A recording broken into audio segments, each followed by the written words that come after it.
Hello friends, आपका स्वागत है नॉलेज विद अभी में। तो फ्रेंड्स, आज की मॉर्निंग अपडेट की श्रृंखला में पहली अपडेट है सहायक अभियोजन अधिकारी प्रारंभिक परीक्षा 2022 का परिणाम हुआ जारी।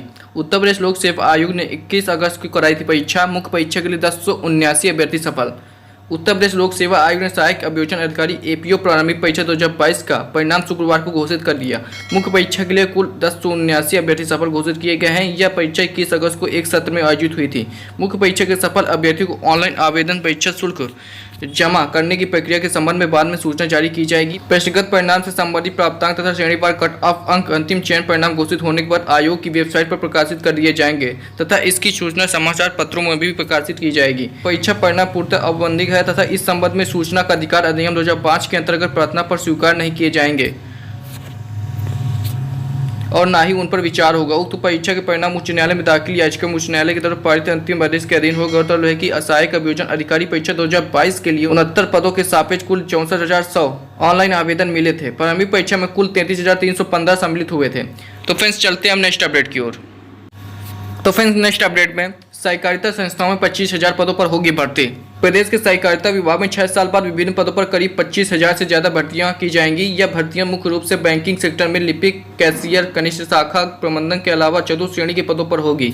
इसमें से 5,000 पद सहकारिता क्षेत्र के बैंकों में और बाकी 20,000 प्रारंभिक के श्रेणी समितियों में भरे जाएंगे। यह भर्तियां बीती सरकारों में हुए घोटाले के कारण बंद थी। केंद्र सरकार द्वारा पैक्स को कारोबारी गतिविधियों से जोड़ने की योजना के बीच प्रदेश में भी पैक्सों से कारोबारी गतिविधियां तेज करने की तैयारी की गई है। कई योजनाओं से पैक्स को सीधे जोड़ा जा रहा है। 6700 सक्रिय पैक्सों पर कुल करीब 5,000 कर्मचारी हैं। तमाम पैक्स ऐसे हैं जो कर्मचारियों के अभाव में निष्क्रिय हैं। पैक्सों पर सचिव और आंकिक लिपिक के ही करीब 20,000 पद खाली हैं। पैक्स के पदों पर भर्ती के मानक तय किए जा रहे हैं। तो फ्रेंड्स, चलते हम नेक्स्ट अपडेट की ओर।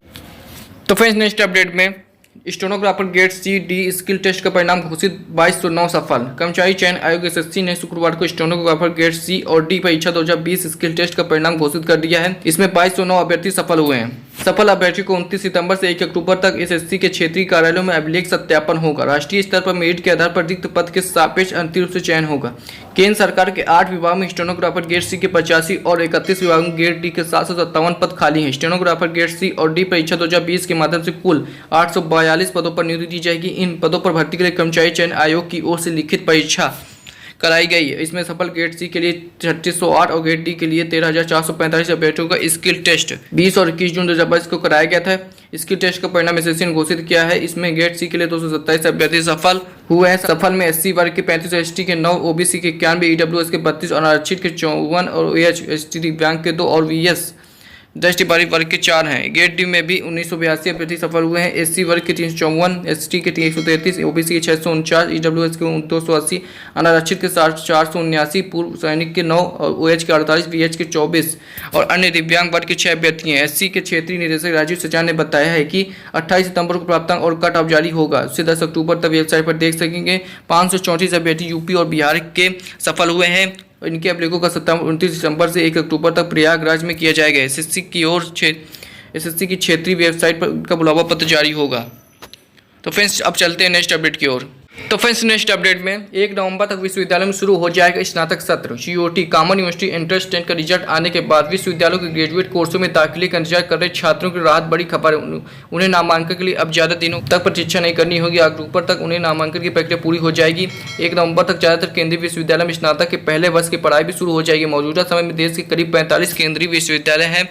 विश्वविद्यालय अनुदान आयोग यूजीसी ने सभी केंद्रीय विश्वविद्यालयों में दाखिले की प्रक्रिया को पूरा करने और पढ़ाई शुरू होने का संभावित शेड्यूल जारी किया है।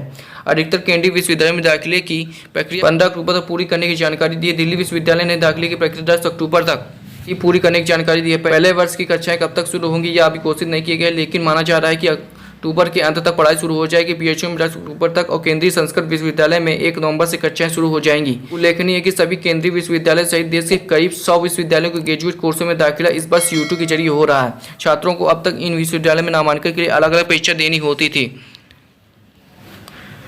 तो फ्रेंड्स, ये रही आज की लेटेस्ट अपडेट। दोस्तों, ये अपडेट्स आपको इन्फॉर्मेटिव लगी तो हमारे चैनल नॉलेज विद अभी को सब्सक्राइब कर लीजिएगा और पास के बेल आइकन को जरूर प्रेस कर लीजिएगा, क्योंकि ऐसी लेटेस्ट अपडेट मैं डेली आपके लिए लाता रहूँगा। तब तक के लिए थैंक यू फॉर वॉचिंग।